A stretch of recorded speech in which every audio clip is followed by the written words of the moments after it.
నమస్తే welcome to V news Telangana. నాగారంలో కొనసాగుతున్న హైడ్రా కూల్చివేతలు. మేడ్చల్ జిల్లా నాగారం మున్సిపాలిటీ పరిధిలో హైడ్రా 2 టీమ్స్ గా ఏర్పాటై కూల్చివేతలు కొనసాగిస్తున్నారు. రాంపల్లి సమీపంలో రాసుక్ నగర్ కాలనీలో మెయిన్ రోడ్డును ఆక్రమించి నిర్మించిన అక్రమ నిర్మాణాలను హైడ్రా అధికారులు జేసీబీ సహాయంతో కూల్చివేస్తున్నారు.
ఈరోజు నాగారం కీసర మండలం నాగారంలో ఉన్నటువంటి 40 ఫీట్ రోడ్డును హైడ్రా వాళ్ళు తొలగించడం జరిగింది. ఇది మాకు చాలా ఆనందంగా ఉంది. ఎందుకంటే గత 10 సంవత్సరాలుగా మేము ఈ పోరాటం చేస్తున్నాము. మాకు ఈ రోడ్డు ఉందంటే అధికారులు అలానే బీఆర్ఎస్ గవర్నమెంట్లోని నాయకులు అమ్ముడుపోయి మాకు అన్యాయం చేశారు. ఈ రోజున మాకు రేవంత్ రెడ్డి గారు గవర్నమెంట్ వచ్చిన తర్వాత ఆయన ఏర్పరిచిన హైడ్రా వాళ్ళ ద్వారా మాకు ఈ రోడ్డు అనేది క్లియర్ అయింది. చాలా సంతోషంగా ఉంది. మాకు నిజమైన దీపావళి మేము ఇవాళ 5 కాలనీల పబ్లిక్ మేము జరుపుకుంటామని మీకు తెలియజేస్తున్నాం. Thank you. మిత్రులందరికీ నమస్కారం. గత 10 సంవత్సరాలుగా 40 ఫీట్ రోడ్ సమస్య మీద 5 కాలనీ వాళ్ళు రాసుక్ నగర్గా దాని పొక్కపోంటి 5 కాలనీ వాళ్ళు ఒక 500 ఫ్యామిలీలు 10 సంవత్సరాలుగా ఆ కాలనీకి అంబులెన్స్ వద్దామన్నా రోడ్డు లేకుండా చిన్న రోడ్లతో ఇబ్బంది పడ్డారు. గత 10 సంవత్సరాలుగా బీఆర్ఎస్ ప్రభుత్వం అధికారంలో ఉండే వాళ్ళకి ఎన్ని వినతి పత్రాలు ఇచ్చినా, మాజీ మంత్రి మల్లారెడ్డి గారు కూడా వినతి పత్రాలు ఇచ్చినా ఎప్పుడు పట్టించుకోవడం జరగలేదు. అసలు చైర్మన్ కూడా వాళ్ళ మంచి ఉన్నాడు కాబట్టి మా సమస్య వాళ్ళకు చిటికనేలతో తీసినట్టు తీసి పడేస్తుండే. కానీ మా ప్రభుత్వం వచ్చినాక, కాంగ్రెస్ అధికారంలోకి వచ్చినాక రేవంత్ రెడ్డి గారు హైడ్రా తీసుకురావడం జరిగింది. ఆ హైడ్రా వల్ల చాలా మందికి మంచి జరుగుతూ ఉన్నది. దానికి ఉదాహరణ మా 40 ఫీట్ రోడ్డు చూడండి అక్కడంతా రోడ్డు ఖాళీగా ఉంటుంది, ఇది ఒక్కటే మాత్రం కబ్జా అయి ఉండేది. ఈ కబ్జాని ఈరోజు విముక్తి చేసిందంటే దానికి కారణం హైడ్రా అయితే తొలిసారి నాగారం రావడం జరిగింది. హైడ్రా రావడం వల్ల ఒక 500 ఫ్యామిలీలు, ఒక్కొని గురించి 500 ఫ్యామిలీలు బాధపడ్డాయి.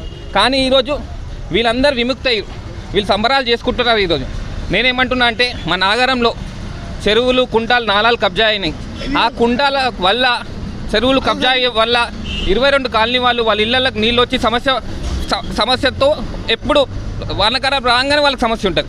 ఆ సమస్య తీరాలంటే హైడ్రా వచ్చి ఆ చెరువులు, కుంటలు, నాణాలు కూడా తీసేయాలి. దాని మీద కూడా మేము కంప్లైంట్ పెట్టడం జరిగింది. త్వరలో హైడ్రా చెరువులు, కుంటాల మీద కూడా పడుతుంది. కుంటాలు, చెరువులు అమ్ముకున్న వాళ్ళు ముందే జాగ్రత్త హెచ్చరిస్తూ ఉన్నాము. వాళ్లకు మీరు న్యాయం చేయాలి. మీరు ఎవరు అమ్మిరో వాళ్ళు పేద ప్రజలు కొనుక్కుని ఉండొచ్చు, కానీ మీరు అమ్మినోళ్ళు తప్పు చేసినారు. మేము ముందే హెచ్చరిస్తూ ఉన్నాము.